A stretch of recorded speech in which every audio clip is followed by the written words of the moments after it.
Hi, I'm Tim Watson from Timography and welcome to our 10th video blog post in our cool looking set here. Today is the second part of our series on using Nikon CLS, triggering the flashes wirelessly using a master unit on top of the camera. We're going to be going out into location and showing you a few different setups. We've got a lot to get through, so we best get started. Okay, before we head out this afternoon, just a couple of things to recap from our last episode. When we're out on location today, we're not going to be using any sort of radio triggers, which are now commercially available. We're just going to be using the speed light on top of the camera to trigger the other flashes. So, two really important rules that we need to keep in mind. First rule is when you're setting your master unit and your remote units, make sure that they are all operating on the same channel. Nikon gives you the use of 4 different channels. For all intents and purposes, you really only need to use channel 1. If there is more than one photographer at a particular location using CLS, then that's when you would assign different channels. Or if you've got multiple light setups in the one location and you want to switch easily between them from your camera, then you would assign different channels. But generally, channel 1 on the camera, channel 1 on the flash, you'll be good.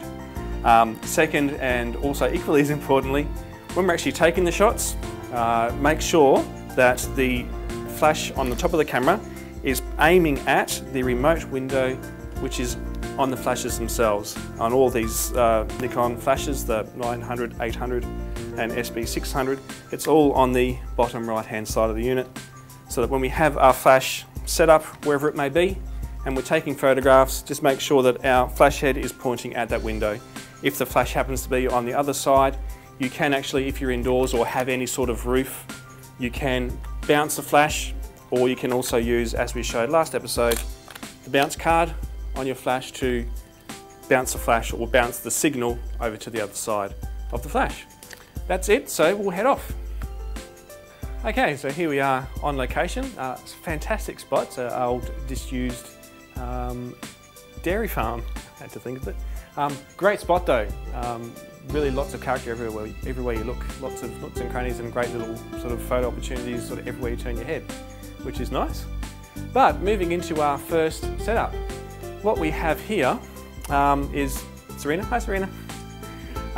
We're doing our first setup. I've actually got 2 lights set up, but we're going to use them sort of separately first. So we've just got our collapsible softbox here with a single light, a single SB900 on group B channel 1, sorry, my mistake, group A channel 1. Down the back of the room here we've got a gridded speed light as well, which will provide a sort of a bit of a rim light and hair light for Serena. That's on channel 1 group B, so group A, group B. That way we can control the levels separately between the two and we can get some different effects happening if you wish to. But we'll get going and take some photos. Right, so we're good to go. I've done a bit of metering. Firstly, we're just going to use the main light here. I've dialed it down minus 1.7 EV just to sort of balance in the ambient and the shutter speed that we're using. And the rim light, hair light, I've actually dialed down to minus 3 EV just to give a really subtle effect because it is just the grid that's still fairly high output from that light, so we need to turn it down quite a bit. So I'll start taking some photos just with the softbox and then we'll change out and I'll add in the second light as well on the fly. Okay, so I need to get in here to get the best outlook. Okay, Serena. Cool, and 3, 2, 1. Good, and again, 3, 2, 1. Cool, stay where you are. Oh. Let's try that again. 3, 2, 1. Good, that's better. A couple more. 3, 2, 1. Good, I want you actually just to look out that doorway. 3, 2, 1. Good. Cool, lovely. So what I'm going to do now on the commander unit here is just turn on the hair light behind Serena, just by changing the mode on the camera, on the flash I should say. Okay, I might actually take this from you actually, thanks. Just maybe lean up against the table there. Yep, cool. Okay. And 3, 2, 1. Good. Again, stay where you are. Okay, 3, 2, 1. Good. Again.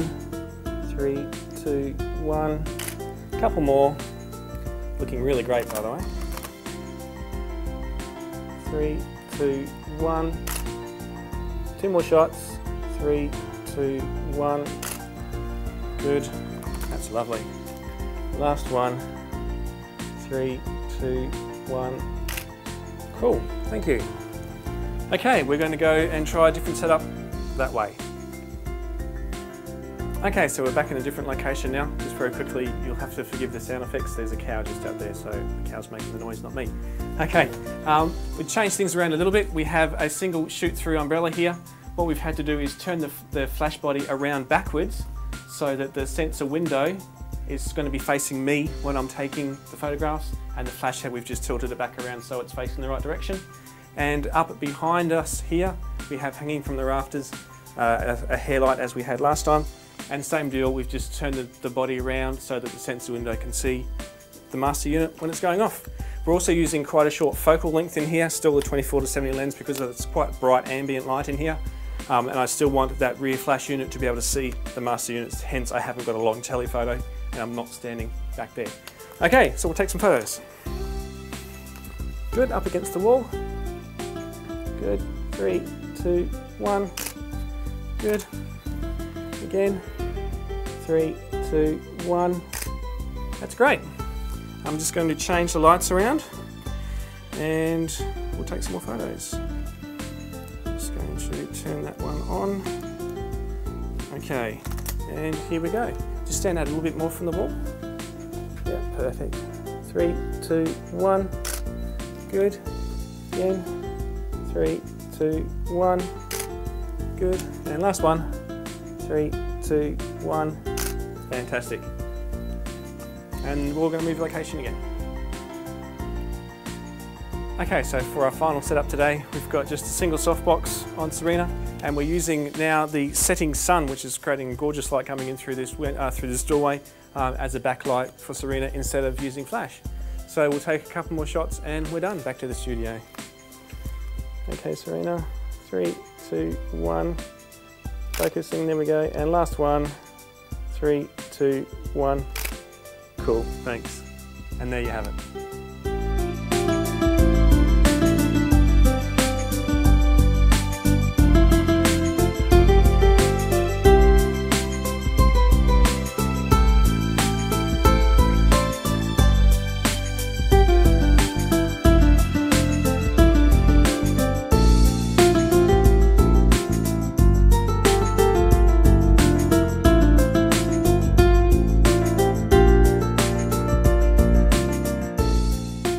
Okay, and here we are back in the studio.